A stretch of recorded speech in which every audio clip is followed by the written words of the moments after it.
Its sides climb at an angle of slightly less than 52 degrees, rising to a summit of 480 feet. But how did they manage to maneuver 2.5-ton blocks to such an incredible height without the crane or the block and tackle? It was a challenge to the ancient Egyptians and still remains a mystery to modern archaeologists. Egyptologist Mark Lehner has spent 30 years studying the pyramids hands-on. My approach to the question was, where are the quarries? What kind of a ramp can you get from the quarry to the pyramid in a functional slope? Lehner and almost all Egyptologists believe that some kind of ramp was used to raise the stone blocks. The type of ramp remains a mystery. Did they approach the pyramid straight on? Zigzag up one side? Or spiral around it? It's not a problem that's been totally solved, and I've given my suggestions. I've tried to base them in the landscape, but a lot of it is still inference. Because the ramps were dismantled once the pyramid was complete, only fragments of evidence are available to archaeologists. But it was ramps and sheer muscle power that allowed millions of blocks to reach the summit. Once in position, the builders faced a new task. The blocks had to be fitted together. Surprisingly, in such a precise build, a large proportion of the internal stones were just roughly finished. The gaps between them were filled with rubble and gypsum mortar. In between the blocks was stuffed lots of limestone chippings mixed with a huge dollops of mortar, and it's set just like modern concrete.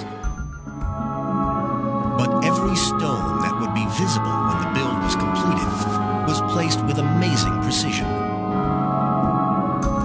In the Great Pyramid, the blocks of the burial chamber fit precisely. The sides of these blocks had to be almost perfectly flat to make these astonishing joins. This precision engineering was achieved using the most rudimentary of tools.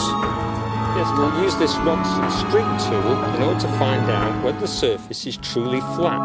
And by using a third rod, which is the same length as the other two rods joined by the string, which is now pulled very taut, we can see if it just slips under. Now, we've got a bit of a high spot there. Now, in ancient times, they would mark that simply by putting some red ochre on, just to remind the workers where to go to, and check along the length of the string.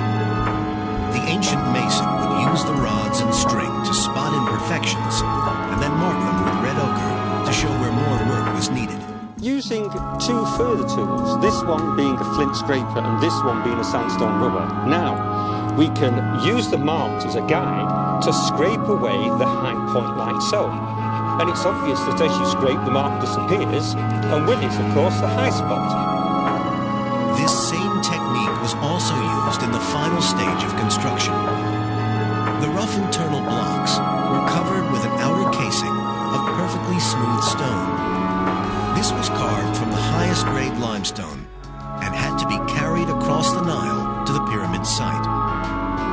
With this polished casing, the pyramid would have shown dazzling white in the Egyptian sun.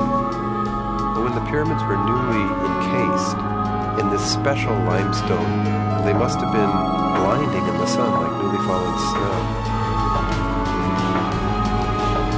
To achieve this, every casing stone was cut to sit perfectly with its neighbors. When complete, the Great Pyramid of Giza was covered with thousands of these facing stones. Sadly, they have long vanished, taken to build the mosques and castles of Cairo. But facing stones can still be seen on the cap of Khafre's pyramid. Even with all the Egyptian skills and tools, building the pyramids was still an incredibly hard task, requiring millions of man-hours to complete. Legend has long suggested that the pyramids were built by armies of slaves. The legends are wrong. Forensic archaeological discoveries are now putting a face on the people who really